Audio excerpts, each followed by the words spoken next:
you're in your 30s, you're maybe a little more centered.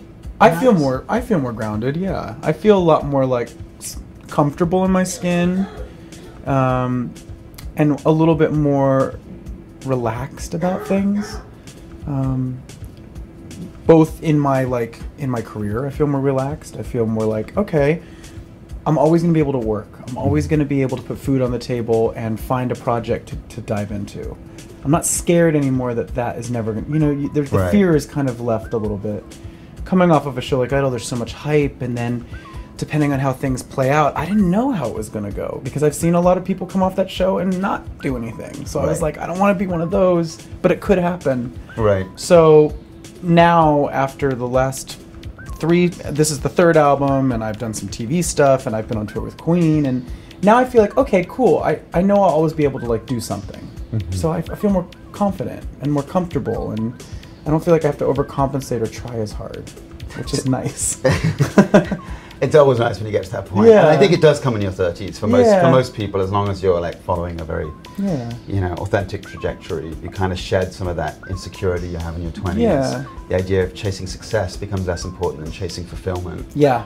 But the thing that's interesting about that is that, as far as my personal life goes, I feel like as I get more and more comfortable with certain parts of who I am and where I am in the world, I'm kind of less and less sure of what the hell I want. Right. I don't even know anymore, I kind of feel like, when you're younger and you're, hooking up for the first time, it's really exciting, and you have your first love and your first kiss and your first this and that. And now I've done a lot of that, and I'm kind of like, okay, so I want something more. I want something more powerful, something deeper. And I haven't found it yet. You're talking about a relationship. Yeah. Like a really intense one, I've had love in my life, and I've had a few long-term relationships that meant a lot to me. But I'm ready for something to kind of take it to the next level.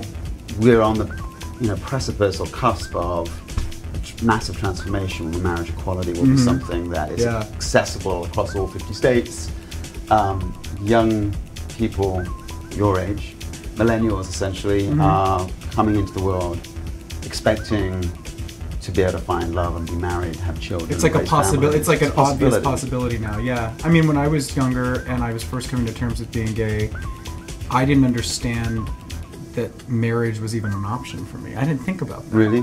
Well, I wasn't thinking about that, because at the time that wasn't really that common. I was thinking, okay, once I got comfortable with the idea of being gay and realizing that it's going to be great, that there's all these people out there, I got to that point and was just happy with that. And now we were being normalized in a way, which is beautiful and very exciting. And the fact that, young gay boys and girls are growing up with this whole picket fence fantasy as an option, I didn't have that fantasy being available to me when I was coming of age. So it's beautiful. Adam, it's been a real pleasure to have you in bed today. Yes, it was nice to be in bed. So there only leaves one thing remaining. Yes. You need to sing to me. Sing me to sleep, please. Died last night in my dreams, walking the streets of some old ghost town.